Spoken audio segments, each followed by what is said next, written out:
반갑습니다. 데이앱 시청자 여러분들, 그리고 뉴플렉스 주주님들.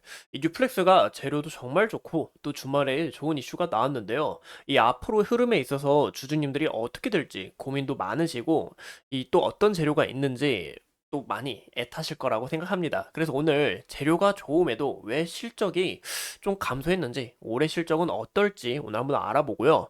이 앞으로 우리가 중요시 봐야 되는 재료와, 죄송합니다. 하고 이제 28일가 우리가 하반기를 주목해야 되는 이유, 그리고 오늘도 좀 크게 주목을 해야 됩니다. 그래서 오늘 한번 이 뉴플렉스에 대해서 함께 파헤쳐 보도록 하겠습니다. 제가 이 뉴플렉스 지속적으로 파헤쳐 보면서 여러분들과 함께 할 예정이니 제게 좋아요와 구독으로 큰 힘 주시면 감사하겠습니다. 그럼 같이 바로 알아볼까요? 이 뉴플렉스가 현재 주가가 많이 올랐다가 현재 조정을 받는 모습을 나타내고 있는데요. 그 이유가 뭘까요? 비전 프로에 대한 이 기대감으로 주가가 올랐지만 현재 이 실적도 나오고 실적이 큰 폭으로 줄어들고 또 비전 프로 이거 굉장히 불편하고 어지럽다 이런 이야기가 나오면서 주가가 큰 폭으로 이렇게 조정받는 모습을 나타내고 있습니다. 하지만 이 뉴플렉스 이 애플 비전 프로 자체가 이 XR 시장을 개척해 준 거나 다름이 없다고 저는 생각합니다. 그래서 우리가 향후 이 하반기 그리고 내년까지 이 재료가 지속적으로 좀 크게 이끌고 나가지 않을까 싶은데요. 그러면 우리가 차트 이렇게 간략하게만 봤고 제가 이 차트 분석은 이 마지막에 담겨 있으니까 마지막에 한번 시청해 주시면 좋을 것 같아요. 우리가 실적이 왜 적자일까? 실적이 적자인 이유를 한번 보시자면 매출액과 영업이익, 순이익이 감소한 것을 우리가 간단하게 볼 수가 있습니다. 이유가 전방산업 경기 둔화로 인해서 매출액이 감소했다라고 하는데요. 이 유플렉스는 이 FP12라는 사업을 주로 영위하고 있습니다. 이 FP12는 전자제품이 점점 작아지고 경량화가 되면서 이 개발된 전자부품으로 이 내연성, 내열성, 그리고 내각곡성이 강하고 치수 변경이 적어서 이 조리 작업 시의 시간이 크게 절약되는데요. 또한 이 폴리이미드라는 이 연성 재료로 만들었기 때문에 이렇게 구부릴 수가 있습니다. 즉 3차원 배송이 가능해서 뭐 스마트폰, 카메라, 노트북, 가전제품 등 다양한 곳에 사용되고 있는데요. 그러면 우리가 이 스마트폰과 노트북, 뭐 전자제품 등으로 이 수요가 얼마나 크게 늘어나는지 좀 지속적으로 봐야 되지 않을까 싶어요. 현재 뉴플렉스는 보시는 것처럼 이 메타의 오큘러스와 그리고 삼성전자의 이 휴대폰에도 이 FP11을 공급하고 있는데요. 근데 우리가 올해 이 실적이 개선될 수 있다라는 것을 좀 명시하면 좋을 것 같습니다. 그러면 왜 도대체 실적이 적자인 이유일까? 보시는 것처럼 이 삼성전자 먼저 한번 볼게요. 삼성전자의 2023년 이 실적 부분을 보시면 실적이 아니라 이 폰 출하량을 보시면 이 남색깔인데 폰 출하량이 큰 폭으로 줄어드는 것을 우리가 확인해 볼 수가 있습니다.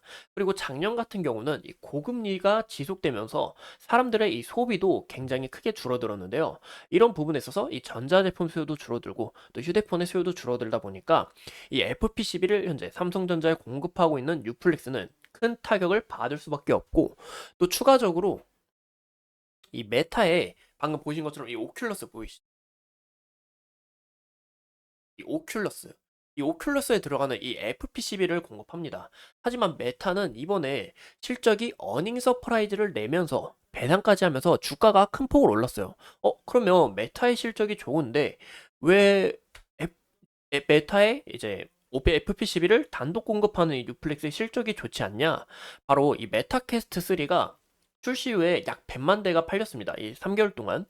이 전자 게스트 2와 비교 시에 이 비교적 봤을 때 20만 대를 훌쩍 넘어섰는데요. 하지만 이 리얼리티, 이 메타캐스트를 담당하고 있는 이 리얼리티의 이 사업 부분을 보시면 영업이익이 점차 이 전년 대비 보시는 것처럼 20.6% 증가하면서 지속적으로 이 적자가 늘어나는 것을 우리가 볼 수 있습니다. 그 이유는 이 컨텐츠, 주로 이 게임 위주로 구성되어 있지만 이 게임이 굉장히 별로인 거예요. 그래서 사람들이 점차 이거 사용해 보니까 별로다. 지금 비전 프로랑 비슷하죠. 굉장히 기대했는데 별로다 하면서 이 수요가 크게 감소하면서 결국 이 오큘러스 자체도 수요가 큰 폭으로 줄어들고 이 뉴플렉스의 실적에도 좀 큰 영향으로 다가왔습니다. 하지만 현재 이 넷플릭스를 포함하여 많은 기업들이 이 XR에 대한 콘텐츠와 이 디스플레이에 서두르고 있는데요. 이런 부분에 있어서 이 콘텐츠가 추가적으로 나왔다. 현재 이 XR에 대한 콘텐츠가 추가적으로 나왔다면 이 뉴플릭스의 개선 기대감과 이 메타에 대한 개선 기대감으로 인해서 주가가 좀 올라갈 수 있는 폭이 되지 않을까라고 보이고, 또 추가적으로 봤을 때 이번 주말에 나온 이슈인데 이 하드웨어가 굉장히 약점이다 메타. 그래서 이제 LG전자와 이 XR 동맹을 맺는다라고 이야기가 나오고 있습니다. 여기 보시면 이 XR 시장이 어떤 폭으로 커지는지 우리가 확인해 볼 수가 있고, 현재 주커버그와 만나서 실제로 만나서 이제 회의를 갖추는 날짜가 바로 28일이라는 겁니다. 그래서 우리가 28일 날짜 좀 지속적으로 봐야 되지 않을까. 현재 이 뉴플렉스에 대한 기대감이 큰 폭으로 올라간 게 아니라 다시 반납을 했기 때문에 이런 부분에 있어서 28일 우리가 좀 큰 폭으로 지켜봐야 된다라고 말씀을 드리고 싶고, 여기서 추가적으로 메타와 이 LG 뭐 하드웨어나 그리고 컨텐츠 분야로 더 깊숙이 파고 들어간다 하면 이 뉴플렉스에 대한 기대감이 올라갈 수 있다라고 생각하고 있습니다. 또 추가적으로 이 삼성전자가 오늘 이 MWC가 오늘 개최가 되는데요. 이 갤럭시 링을 최초 공개하겠다라고 나오죠. 현재 삼성전자 이 갤럭시 링에 이 뉴플렉스에 이 FPCB가 들어간다라는 공시는 없지만 이 갤럭시 링 자체에도 이 구부러지잖아요. 이 반지 자체가 구부러져 있잖아요. 이 FPCB에 대한 기대감이 올라갈 수 있고, 또 원래 이 갤럭시 링은 이 하반기에 공개가 될 예정이다라고 이야기가 나왔습니다. 이번 언팩 행사에서 공개될 예정이에요라고 이야기가 나왔었는데, 하지만 언팩 행사에서 공개가 되는 게 아니라 굉장히 서두른 모습을 나타내고 있죠.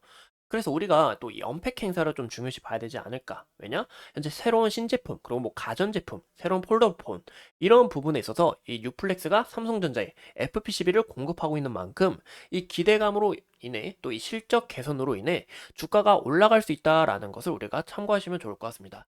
이런 부분에 있어서 사람들의 수요도 많고 기대감도 더 크게 반영될 수밖에 없기 때문에 올해 이 실적 부분 또한 다시 개선이 되고 점차 올라가는 이런 성장세를 보이지 않을까라고 생각해 보고 있습니다. 그럼 우리가 차트를 봤을 때 보시는 것처럼 오늘 상승하다가 지금 큰 폭으로 눌린다라는 것을 우리가 볼 수 있습니다. 이 큰 폭이 눌리는 이유가 뭐냐? 바로 현재 이 외국인의 매도 물량이 지속적으로 나오면서 좀 큰 폭으로 눌렸다라고 우리가 볼 수 있을 것 같은데요. 현재 이 마감이 어떻게 됐는지 좀 지켜봐야 될 것 같은데, 현 구간에서 이제 우리가 봤을 때는 이 상승 추세에서 지속적으로 이어나가고 있다라는 것을 우리가 볼 수 있습니다. 그쵸? 이 상승 추세에서 지금 현재 차트가 이어나간다라고 볼 수가 있는데, 현 구간에서 제일 중요한 부분이 현재 21선이 좀 중요해 보이지 않을까 싶습니다. 저는 약간 단기적인 트레이딩을 좀 원하기 때문에 약간 오늘은 단기적으로 말씀을 드릴게요. 그래서 현재 21선을 돌파를 못하고 저항을 받고 주가가 내려앉은 만큼 21선 저항을 뚫고 주가가 올라가는 게 굉장히 중요한데, 현재 지금 외국인의 매도 물량이 나오면서 좀 지속적으로 눌리려는 게 아닌가라고 보이고 있습니다. 그래서 현재 보시면 이 5일선 보이실까요? 5일선 빨간색 선 크게 보여드릴게요. 이 5일선을 잘 지지를 받고 5일선까지 이탈이 나오는지 안 나오는지가 굉장히 중요할 것 같은데요. 저는 현재 구간으로 봤을 때 현재 다 없애고 이 9,000원 일단 단기적으로 봤을 때는 8,900원에서 9,000원까지는 좀 넓게 지켜볼 것 같아요. 넓게 지켜보고 이제 영 구간에서 이 물량을 소화하는 과정이기 때문에 이 물량을 잘 소화하는지, 현재 5일선 지지를 받고 주가가 여기서 만들어주는지를 좀 지적으로 봐야 될 것 같고, 더 큰 폭으로 보신다 하면 때 거래량 터지고 이때를 기준으로 8,350원, 8,300원까지는 좀 열고 지켜봐도 된다라고 말씀을 드리고 싶습니다. 우리가 단기적이라면 8,900원에서 9,000원, 그리고 더 큰 폭으로 본다면 이 8,350원인 거 우리가 참고하시면 좋을 것 같고요. 현재 구간에서 어느 부분을 돌파하면서 이 물량을 소화해야 되냐? 바로 이제 이 구간.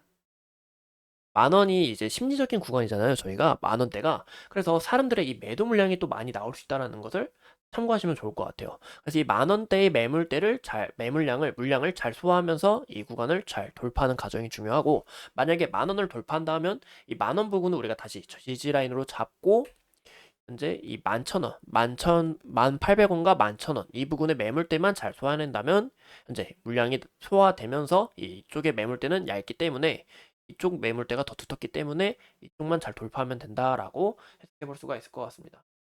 이상 이 뉴플렉스에 대해 함께 알아봤고요. 또 앞으로 어떤 재료가 있는지, 또 추가적인 이슈는 뭐가 있는지 지속적으로 파헤쳐 보면서 여러분들과 오늘 한 번 더 적으로 함께 하도록 하겠습니다. 오늘도 이렇게 소중한 시간 내서 영상 시청해 주신 점 감사합니다.